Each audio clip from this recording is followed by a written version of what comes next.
Hey guys, welcome back to the Hunt and Dad podcast. I am sitting here at the kitchen table today because it is too dang hot to be down in my building with no Wi-Fi and no air conditioner. And I'm joined today by one of my great buddies, Mr. Reese Johnson. How's it going, man? Hanging in there. Hanging in there. Yep, out selling houses and probably got a few trail cameras out today already. I wish. It's been busy. Yeah, it's been busy. I'm behind.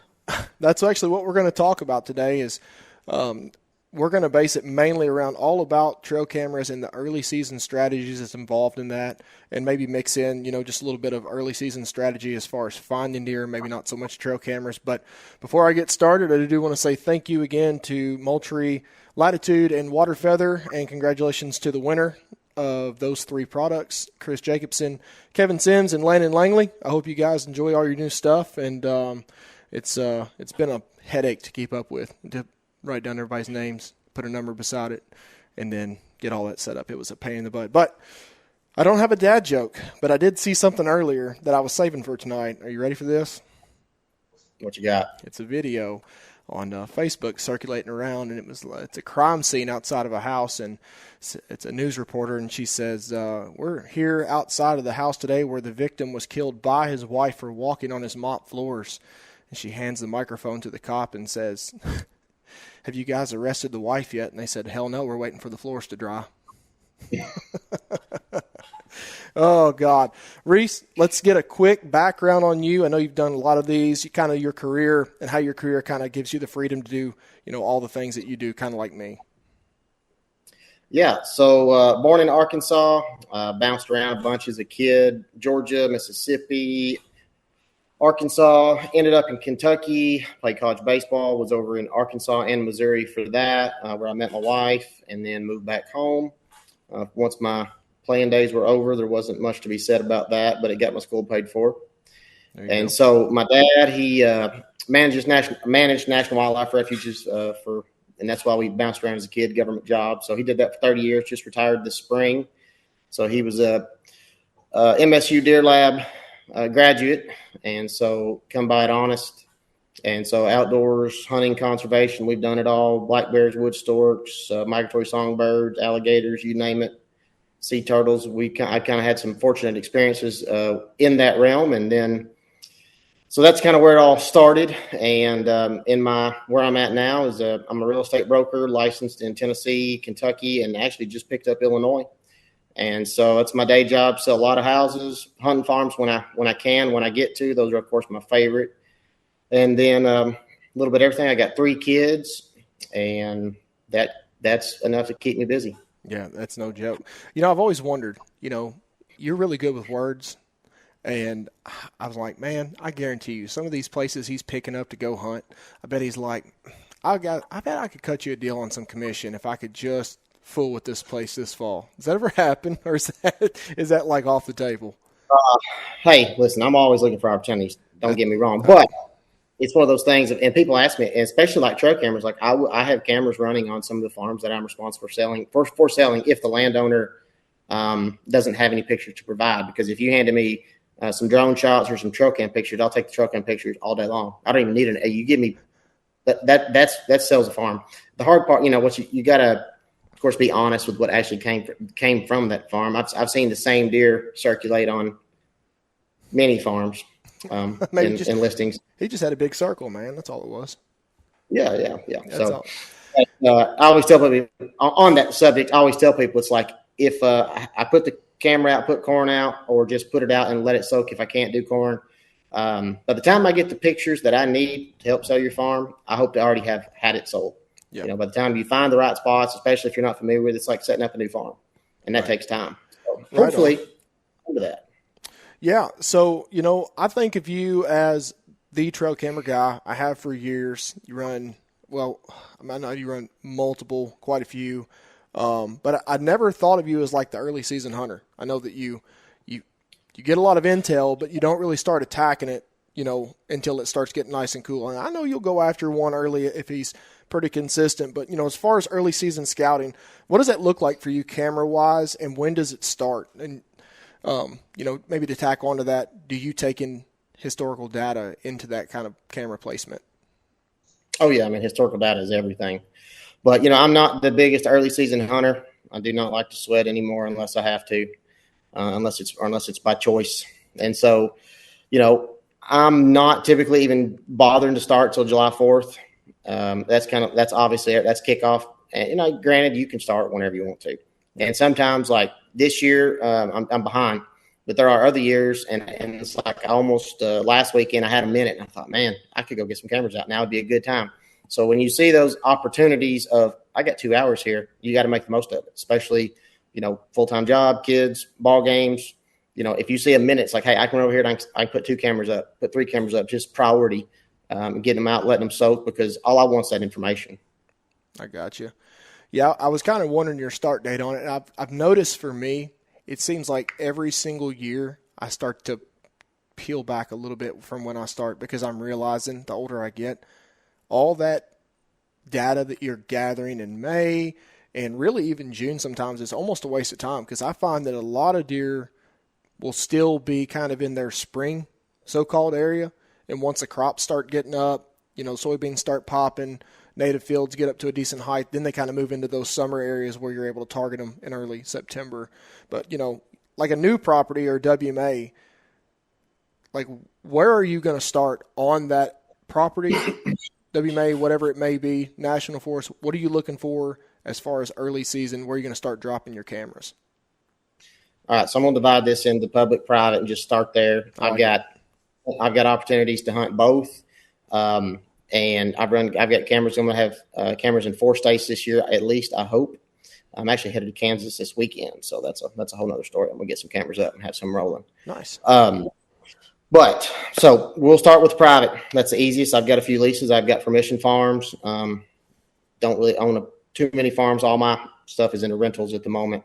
So farms in states that allow salt licks, easiest thing. If you want to go ahead and get your minerals out, get those sites established on places that you're allowed to do that, I go up there, and a lot of the prep work with that comes to, I always pack, take a weed eater, take a 1 gallon spray tank, round up, kill it off, make it clean, make it nice, get the picture that you want once you get that site established.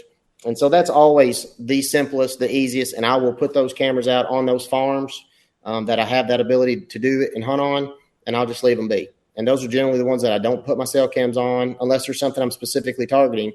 And so that's usually how I start the year out, unless I have, depending on priorities. So I'll set the farms up apart, get that taken care of. So that's easy. If you have that ability, don't waste your time doing anything else.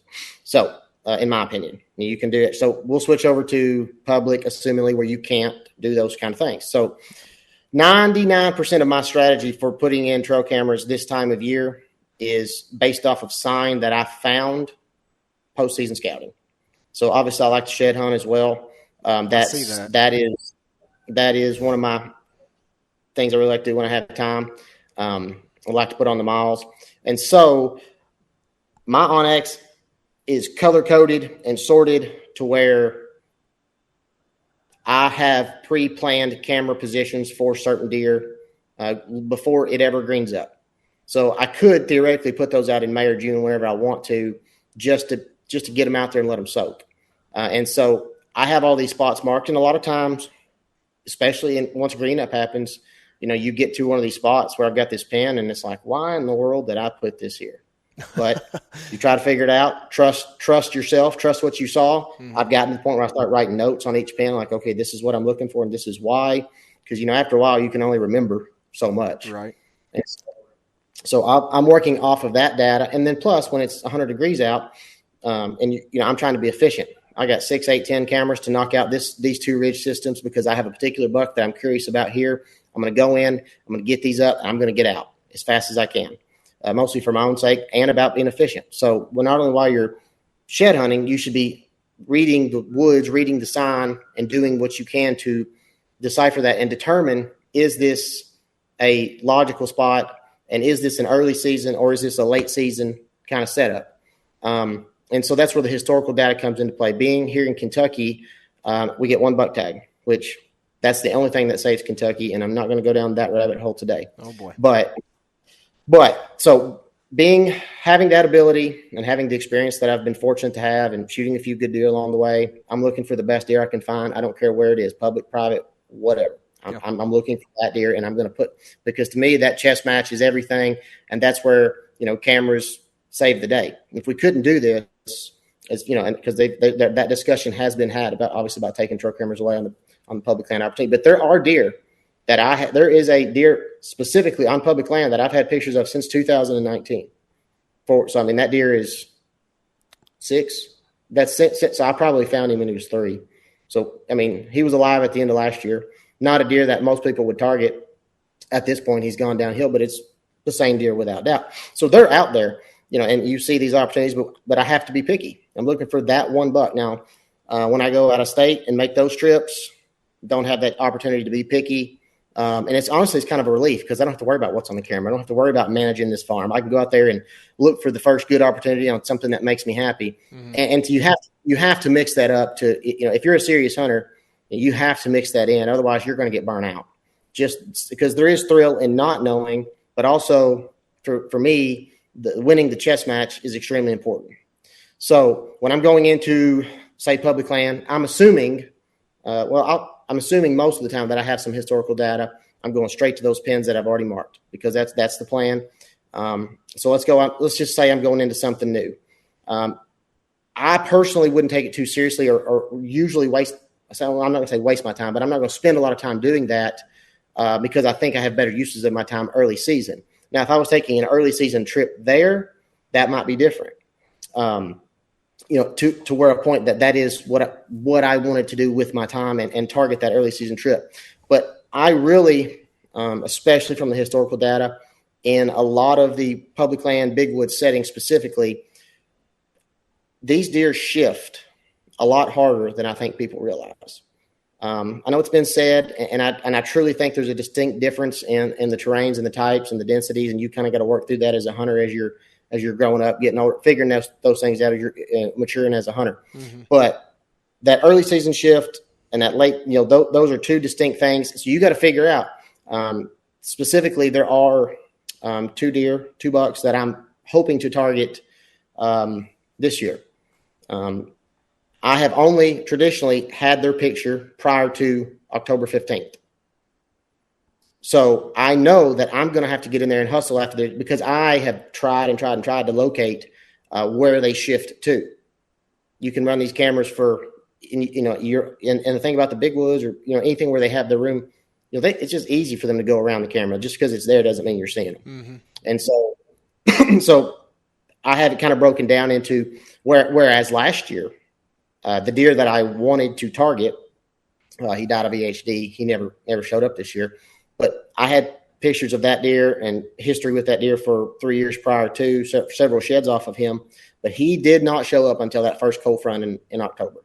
I'll be done. And I could not locate where he was spending his summer range. I still do not know. Could not find it. And I ran cameras and I guessed. And then another year I'd guess and try here. And I'd read the sign and try to figure things out. And I never once had a velvet picture of him. Never had a picture earlier than I think October 12th. In the course of 3 to 4 years of hunting that, or knowing about that deer, learning about that deer, and so that's where the historical data comes in. So what are your goals? You want to hunt early season or late, or a deer that if you're waiting for one to show up, and maybe you just have the one permission farm or the one lease, whatever you want to say, sit back, let it unfold, kind of hunt it traditionally. So going back to the early season, that's where to me, and specifically like in this situation that I'm going to be potentially encountering this year with these 2 bucks, if they show back up, I know I have a deadline. I know I have to be more aggressive, and I'm going to saturate that area as well as I can, as early as I can, as soon as I find the next opportunity, and be prepared to make my move because I know I have just a short window of kind of when they have historically used that area for the past 2 seasons. And what it was I put out an early season camera and I let it soak. Got a picture of a good deer. So I thought, okay, this is something worth watching. Left the camera there all year, nothing through November and all into late season. Wow. Next year he shows up early, which was his past season. He shows up early and he does it. And I'm anticipating he's going to leave, but I was prepared. That first year I let that camera soak and didn't bother to check it until it was too late. But I was guessing, I didn't know that information at the time. I thought he might still be around. So all the efforts I put in were wasted because he had shifted. I did end up picking up a shed off of one of those 2 deer. And so I hope, and it was in an area, it was just more guesswork. But that confirmed where I think I may have found his shift. It's close to 2 miles. Jesus. And so that's where and so these ranges can be very large. And so that's where you have to break this down. Am I going to try to kill this deer before he shifts, or am I going to kill him after he shifts? And do I know where that is?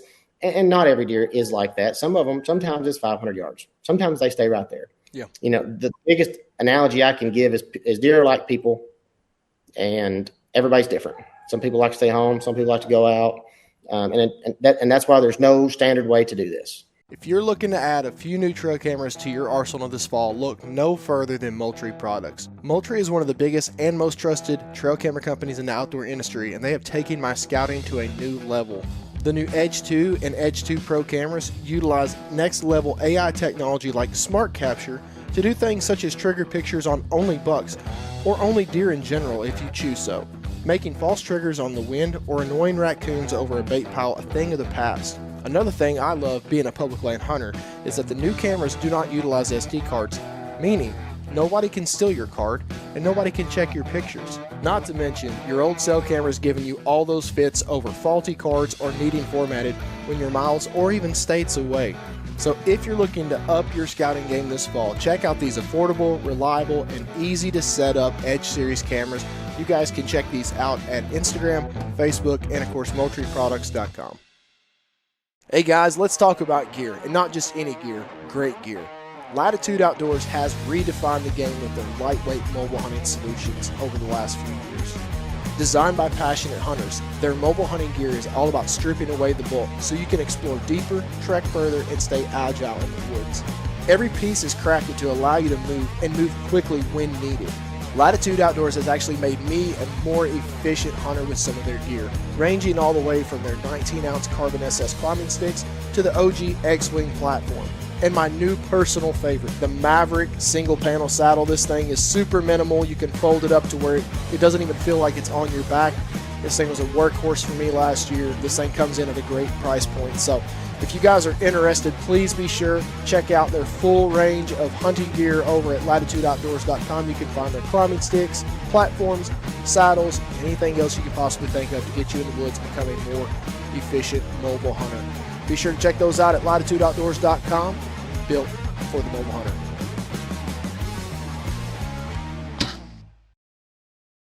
Right. Yep. So I think that's kind of where we don't differ a whole lot, because I'm starting to kind of do early season sets on cameras for, things that are going to come to pass in October and November. But in years past, I would place every egg in one basket, and I would go out and I would place those cameras just trying to target a deer in the first 7 days of season. Everything that I had, just trying to kill one early, because you know me, I like to travel around, I like to bounce around. And man, if you knock one out in Kentucky quick, like, you can sit back and kind of chill and scout and get ready for, Indiana or Tennessee or, any of the other, hunts that I've got planned. So that's kind of where I'm at. Every single year I'm trying to find a deer. I'll put cameras out hoping to find a deer, but I'm also trying to find one with my eyes. And if I find one that, gets me excited, which, it doesn't take a whole lot, because I'm not trying to target a 200, 180-inch deer, whatever it may be. If I can find one that I'd be tickled to death with to kill early and get it over with, I'm going to go after them and put all my eggs in that basket once again. But that's the beauty of what we have in Kentucky. We can do that. Yeah. And so, the specific places where I would spend my time, this time of year, if you're trying to do exactly that, and corn, mineral, none of the private land stuff's kind of playing in here, don't overlook scrapes. They'll work them all summer long, especially those big community scrapes. But I'm pretty typically trying to keep my cameras in the highest traffic spots possible. Yeah, that's actually what I was going to kind of ask you next, was what is the historical data that you're putting these cameras over? Trails, scrapes, pinch points, food? What's that look like? So usually this is where you're going back to the postseason scouting. I'm finding those trails. I'm following those trails, and so let's say you find a shed. Well, why was he laying here? What was he doing? What was he overlooking? Is this a bed that's logical for me to put a camera on? Most of the time that answer is no, between either them potentially being scared of, of it going off constantly while they're in that bed. And truthfully, I think they have so many beds, especially bucks, that it's really hard to utilize that to your advantage, unless you have the specific terrain type, like a swamp or something where that might come into play more. And so don't be scared of scrapes. A lot of my stuff, even early, does go to scrapes. The other thing I'm always looking for is where can I catch multiple trails intersecting? I've got a ton of I just label them as, X, and then I might write a note beside them. And so I'm looking for something. So when I'm usually following those trails and I'm trying to dissect a ridge or a bottom or whatever it is, whatever highest odd spot, because it's a big setting and you only have so many cameras that you can utilize, and then you can only run them so effectively to keep up with that recent information, and you only can afford so many cell cams. So that's where those are my top two for sure. And the other thing that I think a lot of people don't realize, or what, and this is one of those things where Bobby Worthington said it, but it can apply to trail cameras, is move limbs, drag stuff, build an obstacle, make them go where you want them to go. Right. Even if it's a spot you're not going to hunt, it's just for cameras, make it happen. Use the terrain as much as you can use anything to your advantage to get them where you want them. Now, we can't go in there with a dozer and hang a rope scrape and do all that. Yeah. So in that particular setting, those are all things I'm looking for. I like it. Yeah, that's kind of what I was going to kind of allude to here, was like, just as far as like a brand new place that you don't know, you have no historical data with. It's like, both early, during the rut, and late season, it's like, what is the terrain feature that is going to get you the most productivity out of your camera? And it's funny that you say don't overlook the scrapes. And like, two of the WMAs that I'm thinking of in my head that I hunt, quite a bit, man, I don't know if I just ain't found the scrape. I feel like I would have by now, because I've been on every inch of that spot, of that place. And the best scrape on that WMA will not get touched by a licking branch. They obviously won't paw to ground. I could have a camera sitting there from January to January, and I won't have a picture on that scrape from March until the first, like you said, the first cold front in October. Like, they will not hit it. And it's just like, I guess it just doesn't set up good for them to summer anywhere in that area. There's just not enough food. They're way off, on private land crop fields, whatever that may be. So that's interesting you say that. And I don't want to get too far off on that, but something I have noticed is that one of the places here in Kentucky, I'm trying to decipher what is this scrape? Like, why is it here? Is this a community scrape, or is this a 2-year-old that got fired up and just happened to make a scrape? Whereas several of the places in Illinois, you can't find a scrape. You find a scrape, you've done something. And so it's wild to me how they do that. And so, yes, that's not something you can always do. You can go make your mock scrape and see how well they utilize it. My thing with field edges, especially early, and it's in this situation, is obviously everything's going to grow. Mm-hmm. So are you going to put that camera up high and have a lot of false triggers? Are you willing to risk that? How far are you from home? Can you go check this camera or fix this camera? Will you be able to come back in 2 weeks, or is it going to be 3 months? And so obviously, yes, there are the standard field edges, which also that's where you run into people. A lot of the people, so especially when I'm attacking that public land new WMA stuff, I want to approach it by thinking backwards. Okay, there's a field here. Well, there's a parking lot here. That's where the trucks are going to go. That's where the people are going to be. That's where the cameras are going to be. Mm-hmm. The saddles, that's where the cameras are going to be. So how am I going to work backwards to see what I want to see, get the information I need, not get my camera stolen or messed with? And so that's why a lot of times some of my stuff might not be on the traditional stuff. It would be kind of more on secondary, but all I'm after is the information. I want to know, is he around? What time of year? I don't need to know specifically, was he there last night? Mm-hmm. It's pretty, you sit over one of your cameras. How many times do you, every deer that you see, what you get a picture of?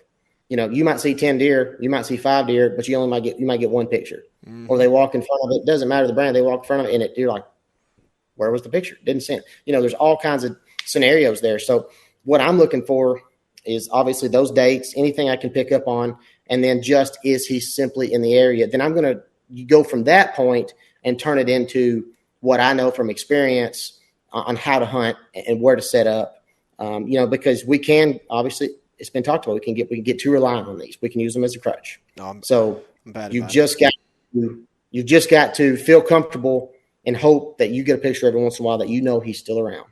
Yeah, I would go out and personally say that, if you're getting a buck on camera multiple times a week in daylight, there's no telling how many times he's actually pushing through that area, because one of my favorite places that I hunt every single season, and I'll hunt it somewhere between November 6th and November 12th, somewhere around in there, and I haven't shot a buck there yet. I've had a lot of really close encounters with really big deer there, and I just can't make it happen. But I'll have a cell camera sitting in that funnel, and I'll see 20, 25 deer that morning, and I'll have one picture. And if my ass was sitting on the couch at home drinking coffee, I'd have been like, whew, good thing I avoided going this morning. They ain't moving. Where in all reality, it was, a great morning to be out there. But going forward, I knew for a while it took you a while to grab a couple cell cameras. So what's it look like for you now, percentage-wise, as far as, just regular old-style SD card cameras versus some cell cameras? Yeah, so one thing I failed to mention, water sources. That's pretty obvious. Anything, ponds, creeks, those are obviously a great place to still get those pictures, without the worry of something growing up or the limb coming into it, like those field edges, especially early. All right, so going back to your question now. So I've been running probably 80 to 100 for the last 3 to 4 years. What brand? And that's a combined effort. Don't get me wrong. I mean, I do the majority of it, but I have friends that are in some of these hunting leases with me, friends that do come hunt with me, whatever. And we work together, right? But, I'm still going out there doing them. And truthfully, most of them are, I'd say, I'm probably sitting on 15 cell cams. The rest of them are traditional, cheap cameras, standard SD cards that I can put out. If they get stolen, it's going to happen. That's part of it. But is the picture going to be the greatest? Is it going to be the best thing to post on Instagram? No. But do I have the information I need? Hopefully. Nowadays these cameras, I used to really be into figuring out the models and the specs and who had what and what was coming out this year. Nowadays, in reality, the price point is pretty generally all the same. And so they're all really relatively competitive. So I break them down into 3 levels. I've got my cheap cameras, which are just your standard non-SDs you just can put out, leave out. And then I have kind of the mid-tier that have the ones that I have better video quality. And those are the ones I like to put just for selfish reasons, put them on my good scrapes where I know a buck might live, or, I'll hang them somewhere unique over a creek, or, those are the ones just for my own sake because it's something I like to do. I had the buck in the barn, and I have had some deer. I saw them bedding underneath the camper, just different things. And it's like, okay, let's get some. So they'll kind of use those in that way. And then I have my cell cams. So then I got to break down, okay, well, I know my dad hunts with me a lot. So how many cell cams has he got, and where's he going to want to put his? Where am I going to want to put mine? And how many can I allocate? How many do I want to allocate to this buck? And how many do I want to allocate to this buck in this spot? And how confident do I feel? Or do I need 1 or 2 at the farm for, the kids? Because nowadays I'm setting those places up for them so they can come hunt. And then I'm going off, busting my tail in the public, hunting whatever I can find. And so I have to, that's kind of how I break it down as far as what I have and how I run them. I'm not afraid to let them soak, especially if I just can't get there. That's just part of life. Right. But I prefer the old school way. I want that information, and I want to, and this is the risk reward of going in there to check your cameras. I'd much rather go check my cameras than sit back and look at an app. The risk reward in that is the intrusion, the sense you leave. Mm-hmm. But when you can physically go do it, see what's happening, maybe you have 3 cameras in a row and you go check one, and then but you're going to hunt, and then you decide, you can work your way through, and then you're going to be in that general vicinity. And so I will take the information, log it on my files. I don't get too scientific with it. I just have it broken down by area, year, farm, some sort of general reference point. And then I sometimes we'll go down there and break it down by deer and then categorize where I found them or where those cameras were and what, I can do I've done the whole board where, a spreadsheet and wind and whatnot. Been there a time or two. But yeah, that data is what I want. And I'll set on that because not only am I planning for this year, I'm hoping that, hey, this deer is a really good 3-year-old. I hope in 2 years he's still around. Yep. And I may not have all the information on him, but I have a starting point. I have something. And so those are the cameras that you can let soak, and I'm not afraid to do that. But on my target buck, if I'm in there, I'm going to check it. And I'd prefer to be more active. I feel like it stays on your mind. You have the app, it gets logged. You forget about it or you have it, and you go back in your files. And you're like, well, I know I had a picture of him. Where was it? I didn't put it on my computer. I didn't put it where it needs to be. I don't have that information a year from now. So preferably, but like I said, that's risk versus reward, and you have to decide that yourself. Right. Yeah, I mean, I guess I'm lazy, so I do prefer my cell cameras now over the SDs, and that's just because, I mean, I'm not going to sit here and pat myself on the back, but, for the longest time, I was hunting, and I still do, just insanely tough areas to get to. So, like, going and pulling a card on a camera in September or October, you might as well just go in there and hunt. You're going in there to hunt and pull your card on your camera. Like, there is no, like, I can just go check this thing real quick. I mean, you're going to paddle, you're going to hike, you're going to, do all kinds of just over-the-top crap to get to it. And I got to where I was like, man, I don't even want to place them here. And now it's like, if I go and I drop a cell camera in one of them places and it's not producing, at least now I know, like, I don't have to worry about that camera. I'm not, the excitement of not knowing, what's going to be on the camera. It's not there. Like, I've already know what's going to be there, and then the battery life is always been better, obviously, on the SD card cameras. I've ran, just like you, hundreds of the Tascos. Not hundreds, but I've been through quite a few of them. And they're really great on battery. But, like, here's a shameless plug. Like, the new Moultries with the AI stuff they have, like, I don't know how you feel about it, but there's just some places where, like, I don't need to know when a doe is walking through there. And I sure as heck don't want my camera triggering on if I got a corn pile out on what little private that I have. Like, I don't want 800 pictures of raccoons. Like, I can set that thing with the onboard AI to only send me pictures of bucks. So I'm saving picture count, I'm saving battery, and it's giving me the intel that I need. And, even going back to, like, when you was talking about early season, taking a risk, reward, whatever it may be, as far as putting those cameras out super early, the green up is, I mean, it's wild in Kentucky. Like, one day it'll just be like, this looks like got the beans popping up to about 2 or 3 inches tall, got some Johnson grass out in front of it. It's, about the same height as the beans. And guess what? The beans will be 4 inches and the Johnson grass will be 5 foot in 2 weeks from now. So it's like, how do you combat that? Well, also, those cameras now that I'm running have that, I can't remember the name of the feature, but you can go in there and it's got like 16 or something, 12 squares on the picture, and you can click those squares and decide, I don't want anything in this realm to trigger the camera. So if you got it set to where it just detects everything and it's still triggering on limbs or branches or grass, like, you can go in and click that stuff and it will actually cancel out that portion of the photo, also saving battery. I mean, it is getting too easy, and, there's a lot of people that are very, very, very against cell cameras, but I'm one of the guys, though, it's not going to affect the way I hunt, and if they got rid of them tomorrow, I just assume they get rid of all of them, and we just go back to just pure woodsmanship. I'm fine with that, but at the same time, these cell cameras have actually helped with the quality of deer, in my opinion, because guys aren't just shooting the first thing they see most of the time because they know, hey, I've had a way bigger buck on camera out here. I'm going to hold out for him, yada, yada, yada, whatever that reason may be.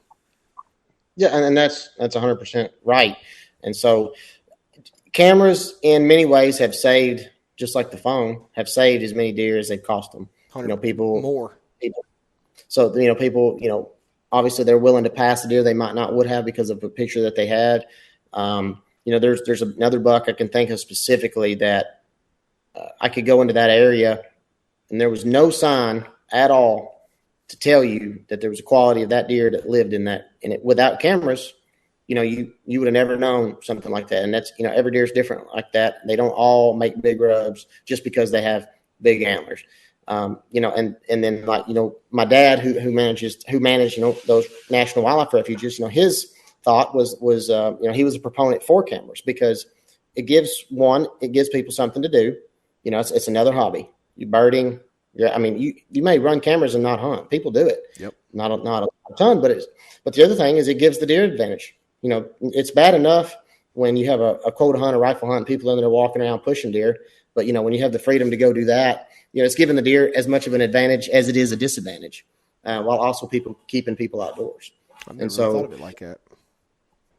So it's one of those things where because otherwise how it is. A lot of times the big deer that you don't know about that gets killed is on the first set because somebody goes in and they didn't know he was there.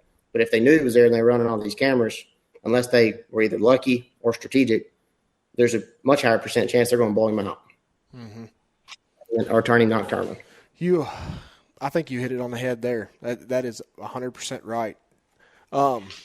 Let's allude into this question. How many times does it take a buck to show up on camera before you feel like he's, primed and ready to be killed? Like, is there a certain number? Is it, the first time you see him pop by is thinking he may come back within the next few days, may come back this afternoon, may come back in the morning, or does he need to, hit that scrape or hit that field edge 4, 5, 6 times before you're like, all right, let's go kill this thing? It's so situational because, like I said, I'm usually generally targeting one deer. Yeah. But that's where, if I get a picture, let's just say I get one picture of a new deer, that's something of interest. You're like, oh man, that's a good deer, right? Well, the way I like to do it is I have a wide net in a lot of places, hoping to get a picture of a deer that's going to be either a future interest or of current interest. Then I'm going to go in there and I'm going to be more aggressive and I'm going to go from one camera to 10 to 15. I'm going to spread the net and try to dial it back in and see, was it a fluke? There are many deer that I have had 1 or 2 pictures of and never seen again. Where do they come from? Where do they go? Still don't know.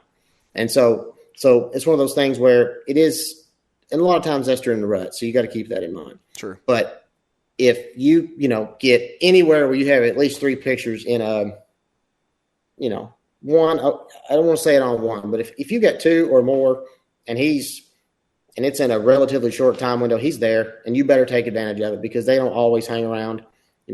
Crops get cut, acorns quit falling, so if you've got at least 2 and you know anything about it and that's a deer of interest to you, get in there and figure it out. Right. Yeah. So what if the pictures are pretty dang close? How do I want to lead into this? So say you're getting a buck of interest, but it's 1:00 in the morning, and that's pretty much the only time you're getting them. How quickly are you going to go in and move those cameras and try to, backtrack him to a place he's using more frequently in daylight? So that's where going back to the deer that I'm potentially, hopefully, going to get a chance to run into this year. It's not a lot of daytime pictures, maybe 2 ever in that particular spot. So that's where my intentions of this year. I'm going to go in. I'm going to spread that net wider. I'm going to have more cell cameras because last year I only had a couple. I have more cell cameras, have more information. And then, how consistent is he? And then backtrack it from there based off of how aggressive I want to be. So the nighttime stuff doesn't discourage me, but you just have to be logical, study your maps. Like, okay, he's coming from here. Do I need to, where can I cut the distance from? How is the wind going to hurt me or help me? Or do I need to be right here? The classic, one of the deer that I killed in 2009, this was on a small acre track behind our house. We would put a corn pile in the backyard for years. We always did it. I killed him half a mile away because he was getting there after dark. So I figured out where the bed was, cut him off, kind of the classic thing, had the opportunity before dark. And so that's where, if you have a short amount of time, you got to get aggressive. But if you have the ability to stay back, like especially on some of the private, there's no point in intruding into those bedding areas. Wait until the time's right. That was kind of the situation with me and the deer that I shot last year here in Kentucky. And just waited till the time was right. I was in the food plot. It wasn't, saddle, big, whatever, deep in the bedding. It was don't bother him, don't intrude, go in there when the time's right. There was the opportunity. Right. Yep. Pressured versus unpressured deer, man. Places like you watch on TV where these people can go in and farm and manage for these deer, and of course, their season most of the time doesn't open super early. It's October 1st opener or something like that. They can just sit back and watch and glass and just wait for that deer to screw up. And they'll screw up way quicker in places where they're unpressured. They'll screw up long before November or give you an opportunity long before November versus some of the places where, around here and where you hunt, them deer get pushed around and bumped and just molested all the way up till November. And then even in November, sometimes it seems like it ain't nothing but luck, them just chasing that one doe by. Yeah, and that's where, I'm kind of gearing everything I'm talking about today towards more of the public land guys. I figure that's who you have a lot on listening on this side more so than the private land managers. And so that's another part of the early season, and I know what we're supposed to be talking about, but like let's just wait till the second week of gun season. Let's say the public becomes empty generally. No, the hype is over. Everybody's out. Mid-December, whether it's a second rut or not, whatever you want to call it, It's a ghost town. It is, and you're not sweating. And then they become patternable. They become patternable again. And so, if that deer does survive, some of the better hunting is late, not early.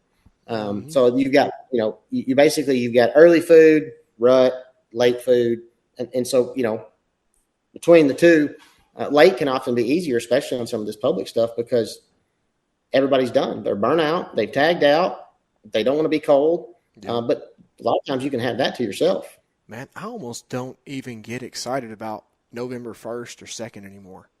Like, unless there's a cold front, like the places that I hunt, I don't know what it is, but it's like the Thanksgiving week is when it's on.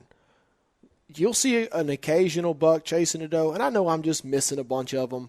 And, I almost killed what technically is my only target buck that I would hope to find this year. I almost killed him on November 1st 2 years in a row in the same area, chasing a doe the first year, coming into me rattling the second year, and I shot right underneath of him.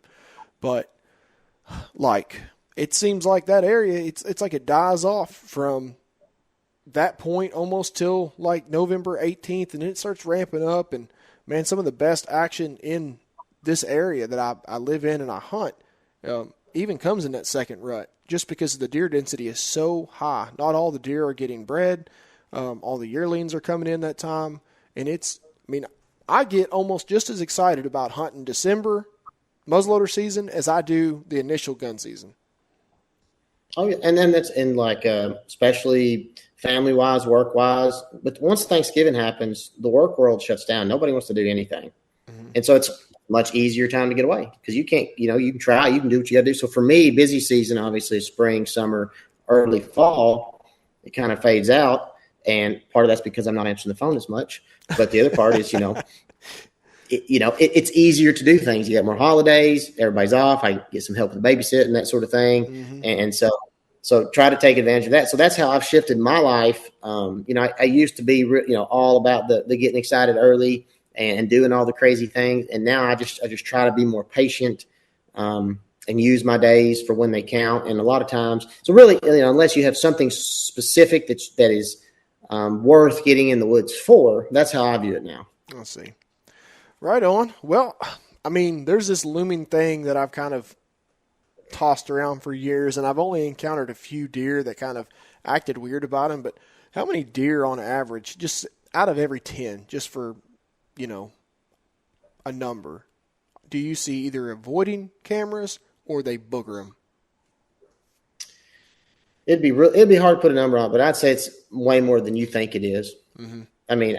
Especially in an area where those deer are used to being pressured. That's one thing is in those areas. it's for me to hang a camera. I get the picture of my target buck, and he's not back on that camera, but I've got another one over here and another one over here, and it'll be the same thing. I'll get him. It may only be once. And once he remembers where that is or sees that or notices it, it's a very likely he may not come back. So whether it has something, then you can go into do the cell cams and the 5G and the antenna. Does that bother them more than just the infrared? But I definitely think it bothers deer. And that's where the hard part is we're trying to do all this in a 2 to 3 year window, assumingly if you're hunting a deer at maybe 4, 5, 6, he's got to survive, he's got to be there. But you're trying to learn as much as you can about that deer, whether he's minds the camera or not, how much does he like to travel, or is he a homebody, and put all this information together in a relatively short window that you have to learn what you can. So that's where there's so many factors, and that's why it's the greatest chess match there is, just because not everyone's the same, and they all treat it differently. So, but, my guess, probably 50-50 as far as how many don't like them and how many that will tolerate them. Mm-hmm. But that is something we'll probably never know the answer to. Right. But it is something I've thought about quite a bit. Yeah. I mean, when I think about my Kentucky spots, I can think of multiple deer that they see them and they notice them. They start acting a little different, and they may come by again. If you're lucky, you may not get them on camera again, or after that point, they think, well, this thing ain't bothering me yet. Plus, I mean, most of the cameras that I'm running now are no glow, which I don't know if the glow is what messes with them or not. Like you said, it could be the signal. I've heard cameras in the past, the cameras I used to run would click. The X's were really fond of that. But like the buck I found in Indiana this year that I think I've told you about him. I've shown you a couple pictures. That makes number 2 target deer that I'm really hoping to find this year. He's in a spot where I don't think he's ever been messed with. Like, I don't think people have bothered this deer just because of where he's at, and I'm not going to get into that, the details of that. But I mean, I had like 6 or 7 cell cameras in this general vicinity, and to a point where like sometimes he'd get up and walk around daylight. I'd get him on one, then I'd get him on another. I mean, he's walking like within a foot of this thing, and he's licked the damn thing a few times and went on to the next one. So I think, like you said, it's pressured versus non-pressured deer, and they're all different. So some of them just don't like them no matter what. Yeah, and that's going to be part of it. And you can hang those cameras up high. You can try to do all the things. You can put them low.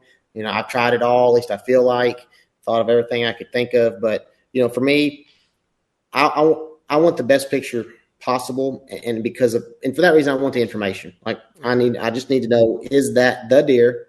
And so for it to be high, false trigger, have to take the time to climb up. Am I that worried about? That's why I like the cheap cameras as much as possible. Whichever brand you prefer, yes, you're out money no matter what. If cards get stolen, battery, whatever it may be. But give me the information, make it simple. If there was a situation where maybe I thought the deer was boogering off of it, I mean, I've hung them high. You can do whatever you need to do in that regard. But I'll take the information and knowing what deer it was at the risk of scaring him over anything else. Yeah. I guess so your preferred height is just chest, something like that, chest, belly high. Just your standard, maybe waist to mid thigh. I've tried hanging them high. I've got 2 cameras, where I killed my big buck last year between me and you. I've got 3 cameras up there actually, and they're all like I put a latitude stick on the tree and climbed to the top and angled it down. And I mean, I would get deer on those cameras, but like, I feel like it's missing so much more when it's looking down at that one section of the ground. You're not getting your full flat. You're not getting your range of detection and things like that. And you can't tell a whole lot about their antlers either. Like, obviously, yeah, I mean, they're not built to look down. Now, one of the things with the new tactic cams is the security camera specifically is that they're built for that being built high. So we might see some of that in the future for all trail cameras, whereas regular cameras, the way they've always been built, are not for being up high. So the way that the trigger point and all that sort of whatever you want to say, they're not really meant for that. So that is something that you've got to get it right on the nose. And then you climb up, you climb down, you're looking, did it take a picture, and am I in the right spot? And so for me, I'm not a fan of doing all that unless I just have to, need to. But I mean, am I opposed to putting a camera on one side of the tree and another one on the other? I mean, whatever it takes. Right. But Done it. The information is the key here. Cataloging it correctly, making sure it matches up with your pins, and then figuring out, like all the things we talked about, what week was it that was hot? Was it early? Was it late? What little bit of insight, if you want to run your cameras on video mode, that's another risk reward. Batteries die sooner. But what can you learn from the way he came in, the way he exited, the way the wind was blowing? There's always little many things that you can take into consideration to where we can overthink this. We can overthink ourselves to death here. It's just what do you like? What makes this fun, and why are you doing this? Dude, I have gone exclusively to video. And if it eats my batteries, so be it. Literally opened a package right before I jumped on. I've been buying 24 packs of Energizer Maxes once a week. I have them on subscription. Just send them to the house.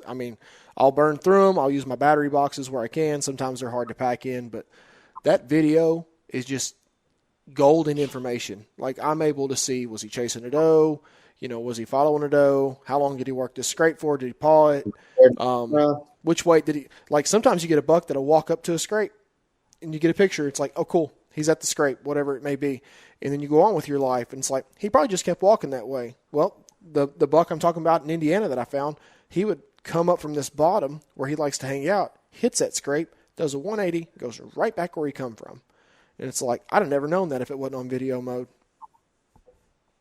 Yeah, and so that's what you can take into consideration of, is it worth it for the batteries? In some situations it is, some situations not. Cell phone signal drains on it, all that. Yep. I've gone to the battery control on the quality control on batteries is gone to crap.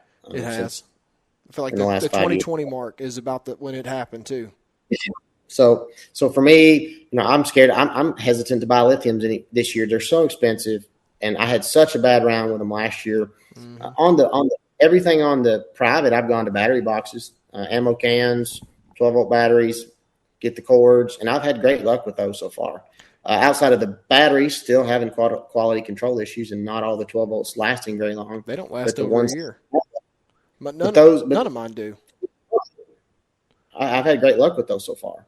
Hey guys, Jacob here with the Hunting Dad Podcast. I want to take just a few moments and talk to you guys about one of my favorite partners that I have, and that is Waterfeather Boats. If you guys have followed my YouTube for long enough, you know that I'm a huge advocate for water access. It makes getting in close to those roosted birds extremely easy, and those hard to reach places where all the big bucks live a breeze. Not to mention that Waterfeather is a veteran-owned company proudly designed and manufactured right here in the U.S. in southern Indiana. Their flagship boat was built to handle up to 320 pounds payload with a cockpit that comfortably fits an adult and plenty of gear. Weighing just 58 pounds and right at 9 feet, it's maneuverable and easy to carry, yet tough enough to withstand any environment, making it perfect for hunters and anglers just like you and me.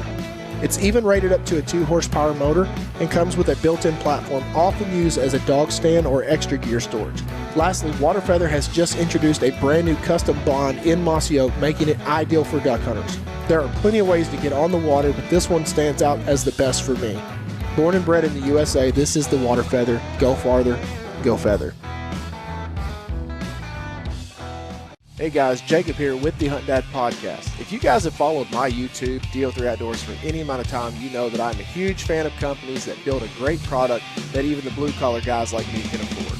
For years, I would skimp out on optics on my hunts because of that intimidating price tag, or knowing that what I could actually afford at a young age was going to be absolute junk. Luckily, over the last few years, I've discovered Hawk Optics. Hawk makes a great line of glass, scopes, and accessories that are easy on the wallet but perform at a high-end level. One thing I really love about Hawk is their unmatched customer service. Real people, fast answers, and a company that actually stands behind what it sells. And let's not forget, with Hawk's lifetime no-fault warranty, you are covered for life on your gear. Since using Hawk Optics, my 4 personal favorite pieces so far is the 10x42 monocular, the Nature Trek spotting scope, the Frontier ED 8x42 binos, and of course the Endurance rangefinder. If you guys are interested about any scopes, pieces of glass, or accessories, be sure and go check out hawkoptics.com. That's HAWKE optics.com. Yeah, I was buying the Mighty Max off of Amazon. I bought some from walmart.com. and they're just the 12-volt, 7 amp hour batteries. And like they legitimately, like if you put them out in July or August, they're going to last you till January. Almost, I mean, on anything. Like the buck I'm talking about in Indiana, I ran that thing on like every single detection of a buck on a scrape that was just nailed. And the thing was still sending me pictures in March. And it was just like, it wasn't even close to dying. Now, I found that when I pull those battery boxes and I go home and I recharge them, for some reason, when I put my multimeter on them, I'm not getting back up to 13.9 volts like I was when I bought it.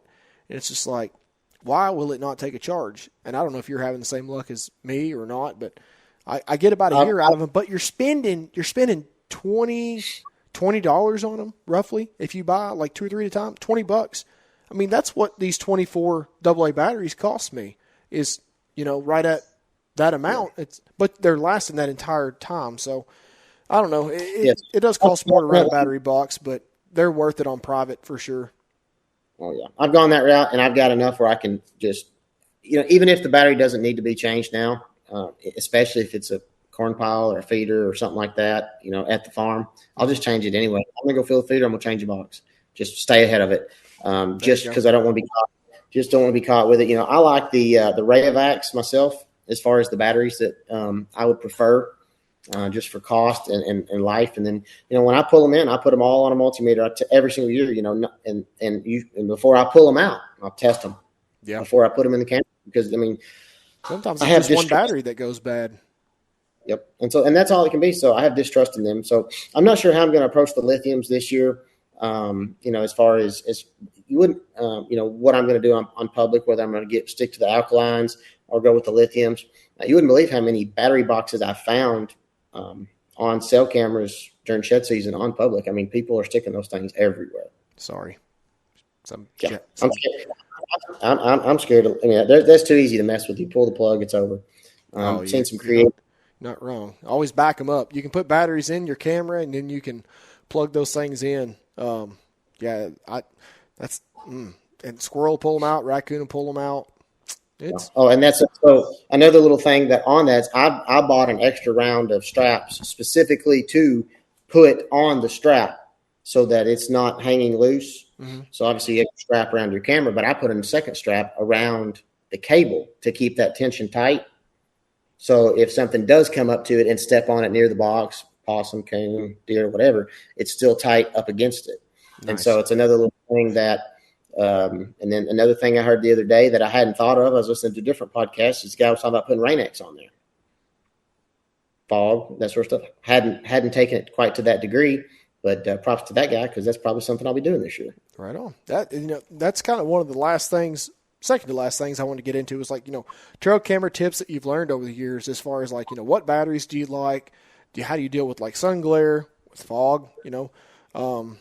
Whatever that may be, if there's anything, like you mentioned something earlier that, I've been subconsciously doing my entire life, was when I hang a camera, or if I find a trail that I want to set up on, and there's a big old deadfall or something like that, and there's an opportunity for them deer to go around, I'll move that over and make them come right by the camera or give me a closer shot.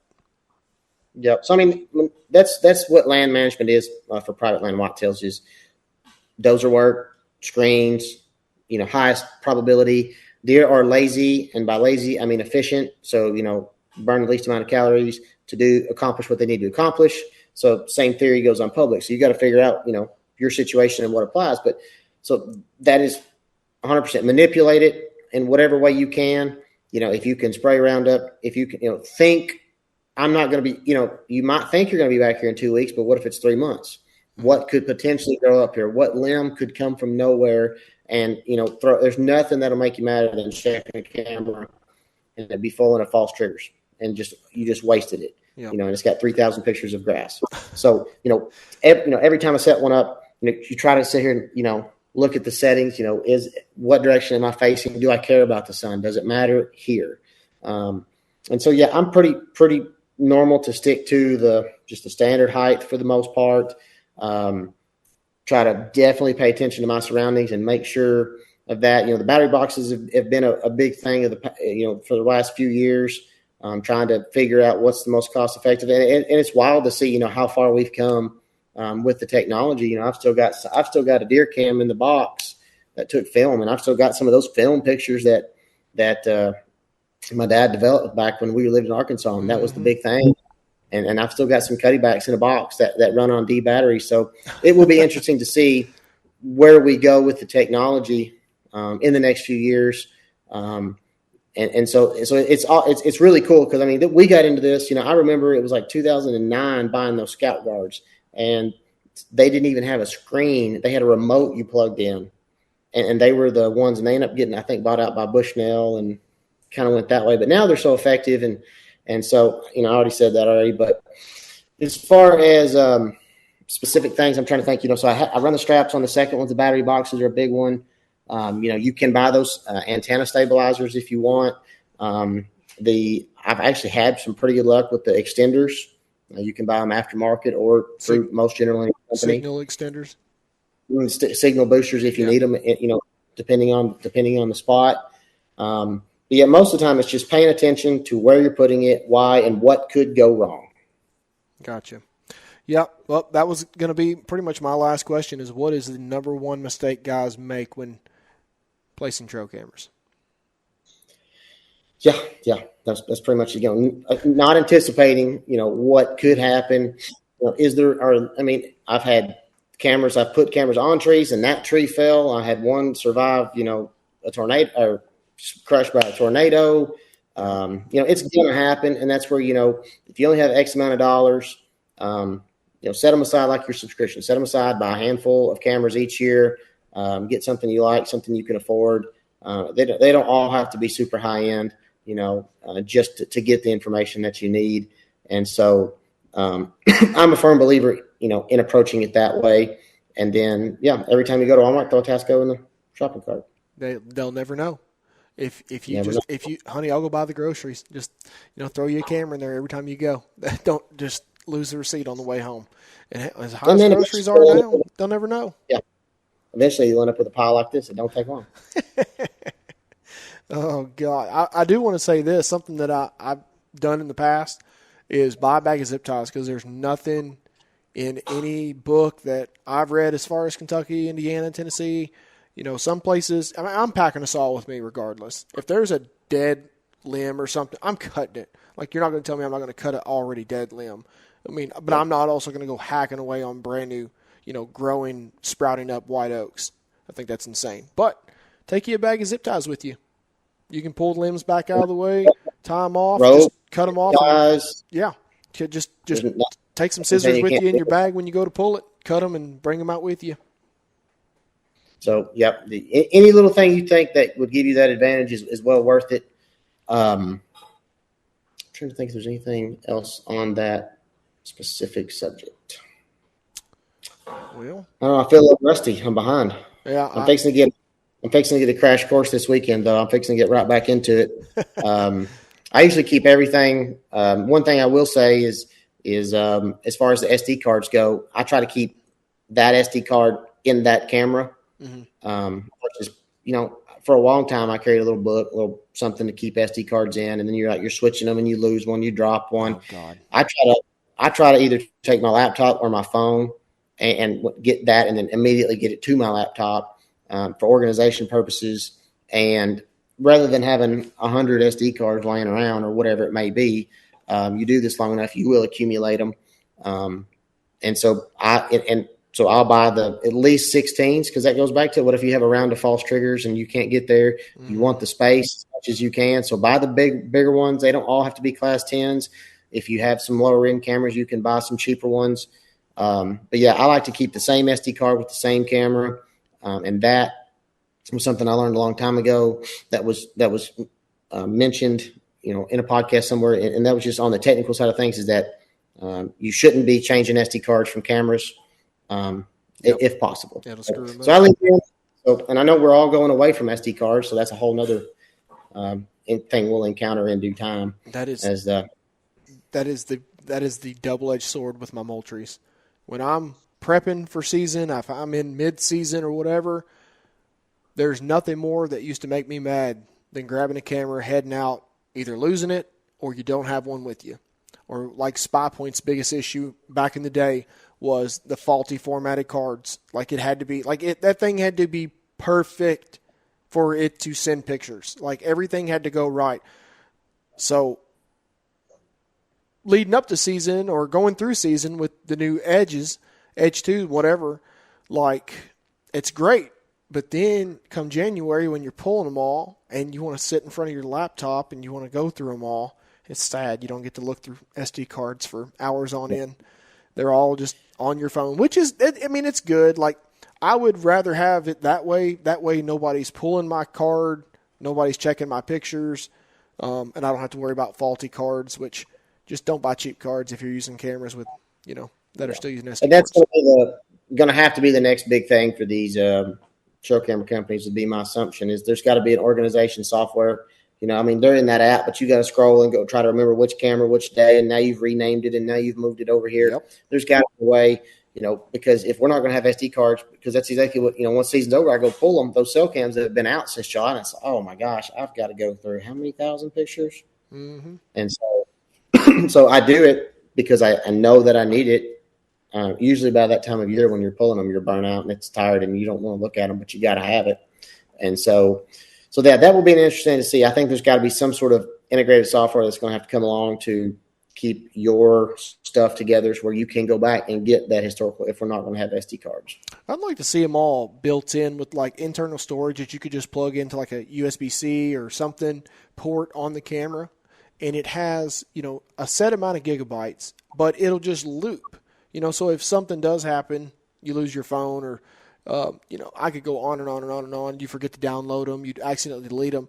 The thing will just loop the last 64, 128 gigabytes of data in there. So, like, there may still be pictures on that camera from, a year or two ago, but at least they're there. And then, once you start building a whole bunch more, those self-delete, and it just keeps, going round and round and round. But yeah, I mean, there's no telling what's coming as far as technology. And I'm a slow to. I'm not the guy that's going to rush out there and get the first product just to have it. I'm not a tester. I'm not a tinkerer. I'm going to let it. I mean, I didn't even get. I was later to the game to get cell cams even. I kind of want to let everybody else sort through it, figure it out. I don't think I had cell cams till 20 or 21. I was later to that game. But I've always been in the trail cam space, and I really enjoy it, obviously. But that's one of those things of I like to let everybody else figure out what's working and what's not, talk to a lot of people, and then I'll go spend my money. Yeah. I know you love taking advice from guys that eat tag soup every year. Those are the guys you want to, I do like to listen. Guys like me that just knocking down year and a half old. I was telling everybody today at my tacos at lunch, I was like, these are year and a half old taco right here. Like, what do you mean? It's like year and a half old deer died just to be in these last year in Tennessee. Just to be here. Well, that's see, we hunt. We always we just honestly nowadays I just donate our bucks for the most part, and because we process our deer at home, so we'll put up 8 or 10 does usually. So we'll go hard in December, and then I think.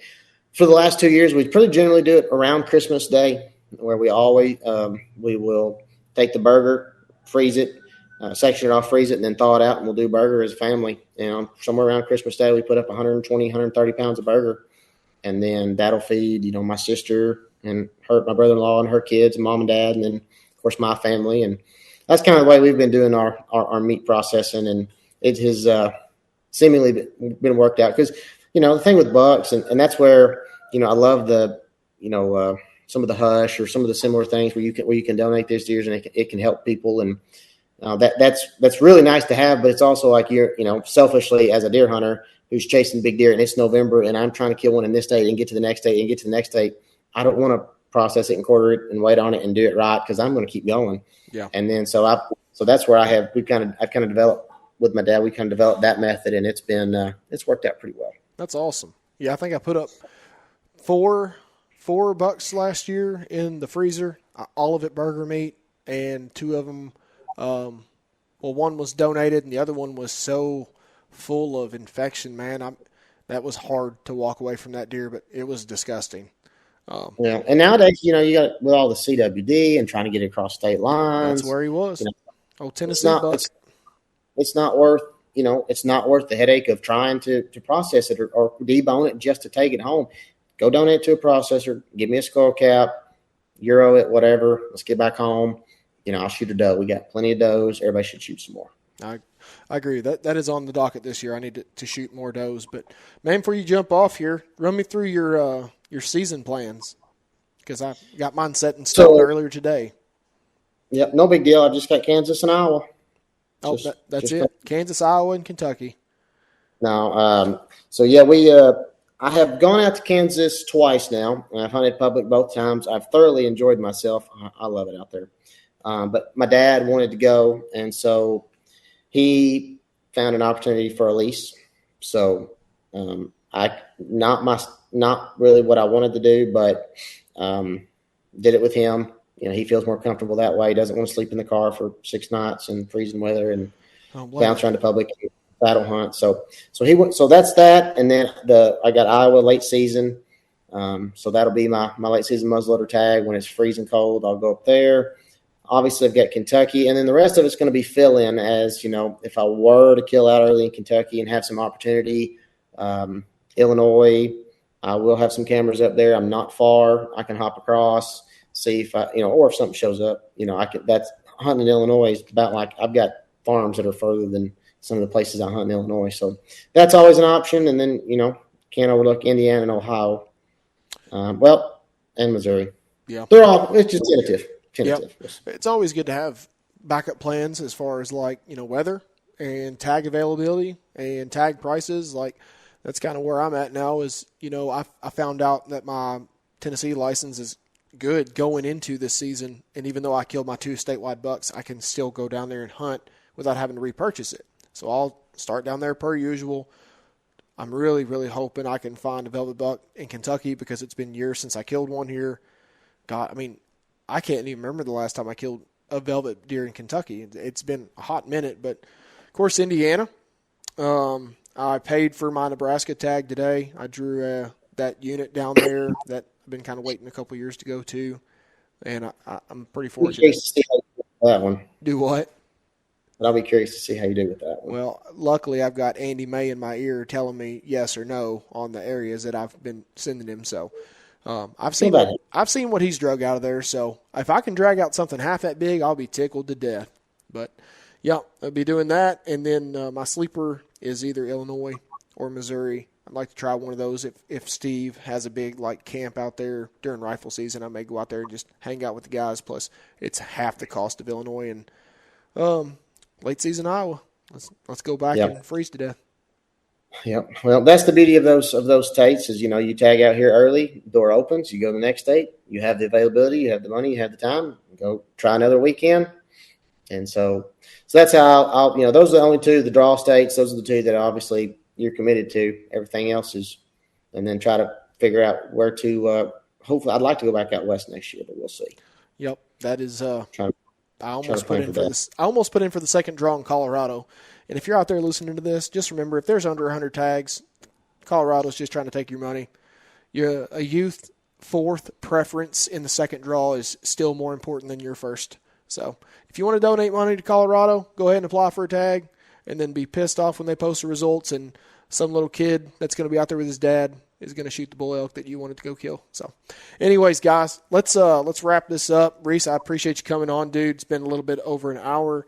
If you guys did participate in the giveaway, you left a 5-star review. Thank you so much. The written reviews have really helped this thing kind of be pushed to the front of some of the wilderness podcasts out there. So that's helping a lot.